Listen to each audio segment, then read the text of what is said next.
அனைவருக்கும் அன்பான வணக்கம். இந்த வீடியோவில் நாம் இந்த 2024ஆம் ஆண்டின் புத்தாண்டு ராசி பலன்களை பார்க்கலாம். நிகழும் ஸ்ரீ மங்களகரமான சோபகிருது வருடம் தக்ஷாயனம் காலம் ஹேமந்த் ரிது மார்கழி மாதம் 15ஆம் தேதி 1 ஜனவரி 2024 திங்கட்கிழமையும் கிருஷ்ணபக்ஷி பஞ்சமியும் மகம் நட்சத்திரமும் நமோ யோகமும் கௌலவ காரணமும் சித்த யோகமும் கூடிய சுபயோக சுபதினத்தில் உதயாதி இரவு 12 மணிக்கு கன்யா லக்னத்தில் ரிஷப நவாம்சமும் மகர திரிகோணமும் கொண்டு இந்த ஆங்கில புத்தாண்டு பிறக்கின்றது.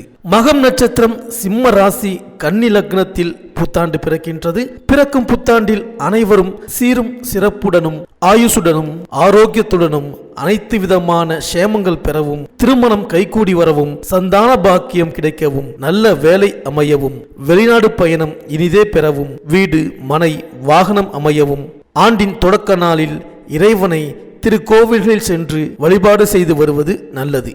இந்த ஆண்டு சிவனுக்கும் விநாயகருக்கும் உகந்த நட்சத்திரமான சுவாதி நட்சத்திரத்தில் பிறக்கின்றது. மண்ணில் வாழும் மக்களுக்கு எல்லாம் பொன்னும் பொருளும் யோகமும் செல்வாக்கும் சொல்வாக்கும் இன்னும் பெருகும். கன்னியர்களின் கவலை தீரவும், காளையர்களுக்கு நல்ல உத்தியோகம் கிடைத்திடவும், எண்ணிய காரியங்கள் எளிதில் நிறைவேறவும், தைரியஸ்தானத்தில் இருக்கும் லக்னாதிபதி புதனுக்கு உகந்த தேவதையான ஸ்ரீமன் நாராயணனையும் மகம் நட்சத்திரத்திற்கு உகந்த தேவதையான விநாயகரையும் வணங்கி வர அனைத்தும் நிறைவேறும். மேலும் இந்த புத்தாண்டு பிறக்கும் பொழுது பலரும் இந்த புத்தாண்டு நமக்கு எப்படி இருக்கும், பொருள் வரவை பெருக்குமா, புதிய பாதையை காட்டுமா, தொழில் வெற்றி நடை போடுமா என்றெல்லாம் சிந்திப்பது வழக்கம். அதற்கெல்லாம் விடை கூறும் விதத்தில் 12 ராசிகளுக்கு உரிய பலன்களும் போராட்ட வாழ்க்கை பூந்தோட்டமாக மாறுவதற்கான வழிபாடுகளும் உங்களுக்கு துல்லியமாக இணைத்து கொடுக்கப்பட்டுள்ளது. இந்த புத்தாண்டில் விருச்சிகத்தில் சுக்கிரபலம் இருப்பதால்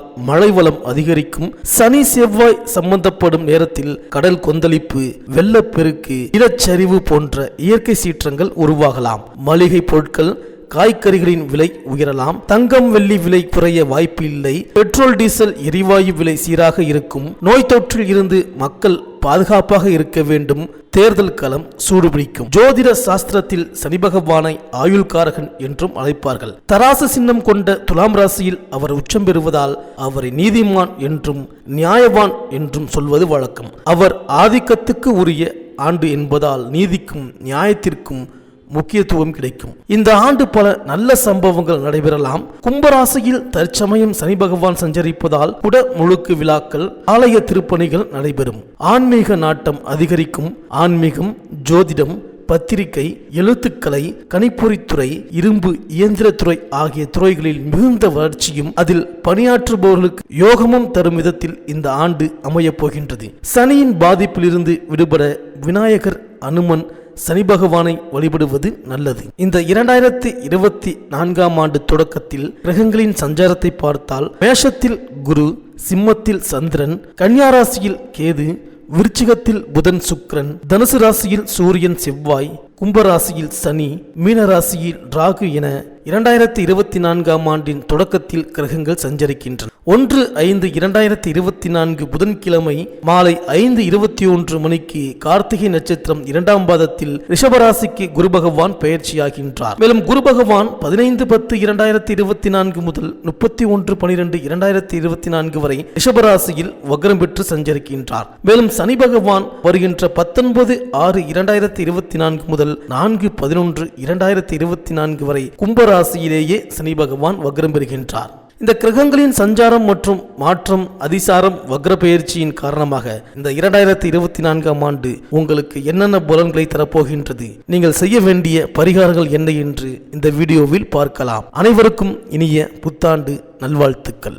செவ்வாய் பகவானை ராசிநாதனாக கொண்ட மேஷ ராசி அன்பர்களே, நீங்கள் எதிர்பார்த்து காத்திருந்த புத்தாண்டு வந்துவிட்டது. உங்கள் எண்ணங்கள் ஈடேறும் விதத்தில் கிரகங்களின் சஞ்சாரம் அமைந்துள்ளது. வருட தொடக்கத்திலேயே லாபாதிபதி சனி பகவான் லாபஸ்தானத்தில் இருப்பதால் பொருளாதார நிலை உயரும். சென்ற ஆண்டில் இருந்த நெருக்கடி நிலை படிப்படியாக மாறும். பணவரவு திருப்தி தரும். ஆகையால் வீடு இடம் வாங்கும் யோகம் உண்டு. நல்ல காரியங்கள் பலவும் நடைபெறும் ஆண்டாகவே இந்த புத்தாண்டு அமையப் போகின்றது. மேலும் உங்கள் ராசிக்கு 11ஆம் இடத்தில் சஞ்சரிக்கும் சனி பகவான் உங்கள் ராசியை பார்ப்பதோடு 5, 8 ஆகிய இடங்களையும் பார்க்க போகின்றார். உடல் நலம், குடும்பம், புகழ், ஆரோக்கியம், பூர்வ புண்ணியம், பிள்ளைகள், பூர்வீக சொத்துக்கள், ஆயுள் விருத்தி, ஆரோக்கியம் போன்றவற்றை எல்லாம் அறிந்து கொள்ளும் விதத்தில் சனி பகவான் பார்வை பதிவதால் அதற்குரிய பலன்கள் உங்களுக்கு வந்து சேரும். ஆரோக்கிய தொல்லை வரத்தான் செய்யும். சுப விரயங்கள் அதிகரிக்கும். செல்வாக்கு மேலோங்கும். இடமாற்றம் இனிமை தரும் விதத்தில் அமையும். சனியின் பார்வை 5இல் பதிவதால் பிள்ளைகளின் எதிர்கால முன்னேற்றம் கருதி நீங்கள் எடுத்த முயற்சிகளில் வெற்றி உண்டு. பெண் பிள்ளைகளின் சுப சடங்குகள் மற்றும் பெற்றோரின் மணிவிழா, முத்து விழா, பவள விழா போன்ற விழாக்கள் நடைபெறுவதற்கான வாய்ப்பும் உண்டு. பாக பிரிவினைகள் நல்லபடியாக முடியும். சனியின் பார்வை அஷ்டமஸ்தானத்தில் பதிவதால் இழப்புகளை ஈடு செய்ய புதிய வாய்ப்புகள் கைகூடி வரும். இடமாற்றம், ஊர் மாற்றம் எதிர்பாராத விதத்தில் வந்து மனதை மகிழ்விக்கும். தொழிலில் புதிய பங்குதாரர்களை சேர்த்துக் கொள்ள முன்வருவீர்கள். வீண் விரயங்கள் ஏற்படாமல் இருக்க சுப விரயங்களை மேற்கொள்வது நல்லது. குடும்பத்தில் சலசலப்புகள் ஏற்படாமல் கலகலப்பாக இருக்க விட்டு கொடுத்து செல்வதும் உத்தமம். மேலும் இந்த புத்தாண்டு தொடக்கத்தில் குரு பகவான் உங்கள் ராசியிலேயே சஞ்சரிப்பது யோகம்தான். குருவின் பார்வை 5, 7, 9 ஆகிய இடங்களில் பதிவதால் பூர்வ புண்ணிய ஸ்தானம் புனிதம் அடைகின்றது. வருட தொடக்கம் வசந்தமாக இருக்கும். வாழ்க்கை தேவைகள் பூர்த்தியாகும். பொருளாதார நிலை உயரும். புனித பயணம் உண்டு. பிள்ளைகளின் முன்னேற்றம் கருதி நீங்கள் எடுத்த முயற்சி பலன் தரும். உறவினர்களும் நண்பர்களும் உதவியாக இருப்பார்கள். உடல் நலத்தில் சிறு சிறு தொல்லைகள் ஏற்பட்டாலும் கடமையிலேயே கண்ணும் கருத்துமாக இருந்து காரியங்களில் வெற்றி பெறும் நேரம் இது. மேலும் இந்த புத்தாண்டில் 1/5/2024 அன்று கார்த்திகை நட்சத்திரம் 2ஆம் இடத்தில் ரிஷபராசியில் குரு பகவான் சஞ்சரிக்க போகின்றார். இதுவரை ஜென்மத்தில் சஞ்சரித்து வந்த குரு பகவான் இப்பொழுது 2ஆம் இடத்திற்கு செல்வது யோகம்தான். 2இல் குரு வந்தால் இல்லத்தில் மகிழ்ச்சி வரும். திரண்ட செல்வம் வரும். திருமணம் கைகூடும் என்று ஜோதிட சாஸ்திரம் சொல்கின்றது. அந்த அடிப்படையில் தனவரவு தாராளமாக வந்து சேரும். குருவின் பார்வை 6, 8, 10 ஆகிய இடங்களில் பதிகின்றது. குரு பார்வை 6ஆம் இடத்தில் பதிவதால் எந்த எதிர்ப்புகளும் உங்களை பாதிக்காது. இன்னல் ஏற்படுத்தியவர்கள் மனம் மாறி உங்கள் வெற்றிக்கு உறுதுணை புரிவார்கள்.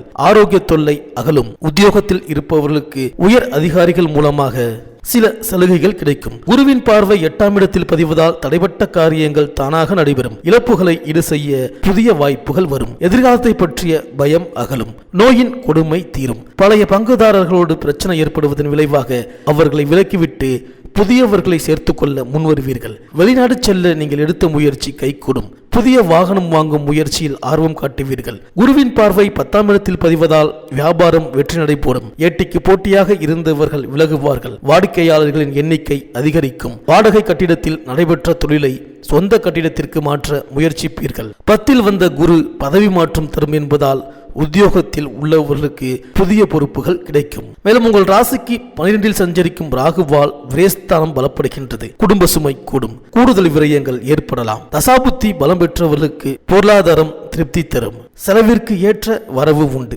6இல் கேது சஞ்சரிப்பதால் எதிரிகள் விலகுவார்கள். உத்தியோகத்தில் உங்கள் திறமைக்குரிய அங்கீகாரம் கிடைக்கும். யோக பலம் பெற்ற நாளில் சர்ப்பசாந்தி பரிகாரங்களை செய்து கொள்வது நல்லது. மேலும் சனியின் வக்ர காலத்தில் அதிக அளவு நன்மைகளை எதிர்பார்க்க இயலாது. தடைகளும் தாமதங்களும் வந்து அலைமோதும். தொழிலில் குறுக்கீடு உண்டு. பிறருக்கு பொறுப்பு சொல்வதால் பிரச்சனைகள் ஏற்படும். குருவின் வக்ர காலத்தில் உழைப்பிற்கு ஏற்ற ஊதியம் கிடைக்காது. பிடிவாத குணத்தை தளர்த்தி கொள்ள வேண்டும். பணிபுரியும் இடத்தில் கிடைக்க வேண்டிய சலுகைகள் தாமதப்படலாம். இந்த மேஷராசி பெண்களுக்கு இந்த புத்தாண்டு இனிமையாக அமையப் போகின்றது. குடும்பத்தில் குதூகலம் அதிகரிக்கும். கணவன் மனைவிக்குள் இருக்கும் கருத்து வேறுபாடுகள் அகலும். பிராதான கோவில்களுக்கு சென்று பிரார்த்தனைகளை நிறைவேற்றிக் கொள்வீர்கள். இல்லத்தில் சுபகாரிய பேச்சுக்கள் நல்ல முடிவிற்கு வரும். பணிபுரியும் பெண்களுக்கு வீடு வாகனம் வாங்க கேட்ட உதவிகள் கிடைக்கும். மேல் அதிகாரிகளின் ஆதரவு திருப்தி தரும். பிள்ளைகள் வழியில் பெருமை சேரும். சுயஜாதக அடிப்படையில் தெய்வ வழிபாடுகளை மேற்கொண்டால் சொந்தங்கள் போற்றும் விதம் வாழ்வு அமையும். இந்த மேஷராசி அன்பர்கள்